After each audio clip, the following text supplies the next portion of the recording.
mercy.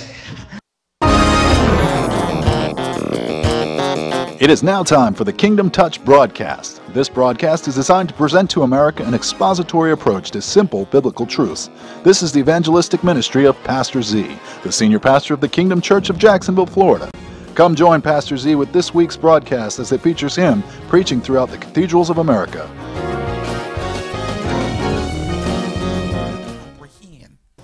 Because of all of the negative events of trying to have one that have been unsuccessful, that she's relegated in her mind that the opportunity of it ever being better is gone with, and she's become comfortable in the position that she's in.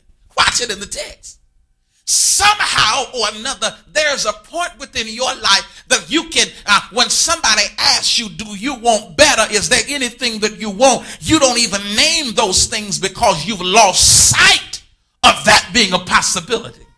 You stop dreaming, you stop trying, you stop desiring, you stop wanting. And so folks used to tell you what you want out of life. And you used to say, I want a business, I want a car, I want a job, I want to be able to do this, I want to be able to do that, I want this and I want that. But now you've been relegated to existence, how you've been existing, that you've lost the desire for the stuff that you used to have the desire.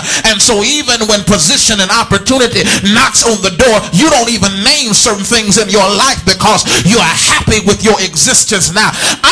Can I preach it like I feel? To hell with that kind of thinking. I'm tired of being to the person that will not desire greater things and want more things because I've been living parked on slow so long that greater I'm afraid of. I'm so tired of low living and low thinking, low self-esteem and low aberrations and low desires. I'm tired of almost making it and never making enough. I'm tired of almost being there, almost got enough money, almost finishing, almost complete, almost happy, almost up, almost.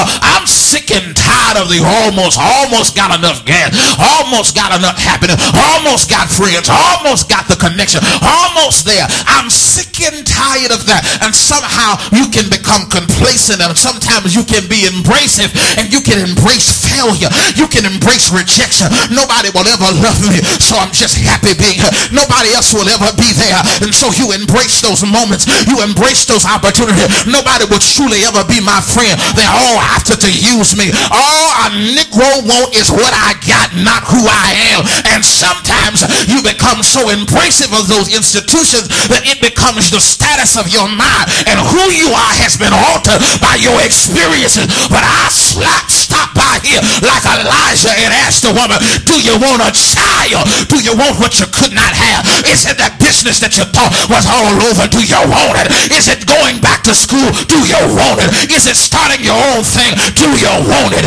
Is there desires in you that you said, if Barack Obama can be the president, you can be the king, you can have your business, you can do what you want. Somehow you got to release the burdens, release the bars, release your expectations and your desires, and said, I can do all things through Christ that strengthens me. Failure is not accepted at this level of the game. Checkmate, devil. I'm gonna win this game. Crown me. I'm a king on this checkered board. I must accept success because failure is not an option in my life. So she said, the prophet says to her, said, girl, and she says, she's so festered by it. She's like, don't lie to me, preacher. I can have a child. She said, you know, me and old Rod done got up in age now. You know, I'm about on that chain now. You know, I ain't having cold sweats no more. You know what that mean now?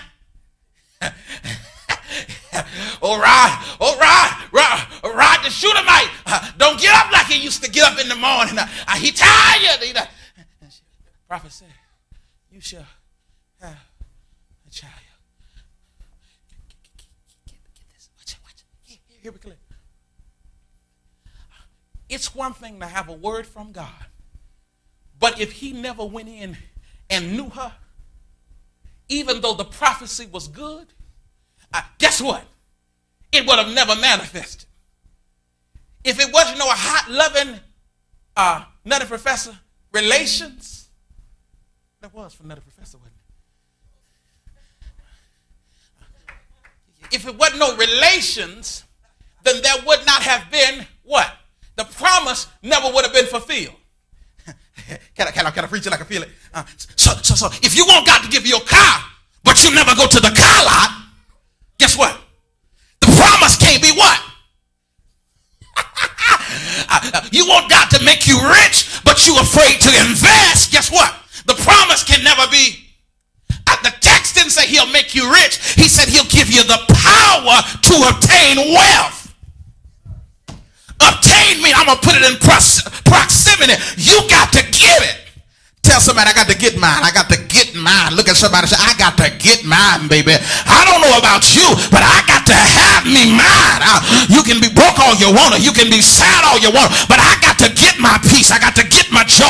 I got to get my happy. I'm tired of being depressed. Up one day, down the next, singing the blues one day, happy the next day, eating cheesecake and strawberries because I'm depressed, eating everything in the kitchen because I'm frustrated, licking every bowl. I'm sick and tired of those days. I've got to have the joy of the Lord that wakes me up in the morning. I wake up singing a song like I'm in love, saying, he loves me, he loves me, he loves me not, he loves me, he loves me, he loves me. I want a love affair with God. I want peace in my life and joy, that I can be happy, that it's not so up and down and up and down and up and down. A woman says she accepts the command, but she fulfills her assignment. Because that means that I have an intricate part in the promise. God says that he's going to make my name great, but I never market myself.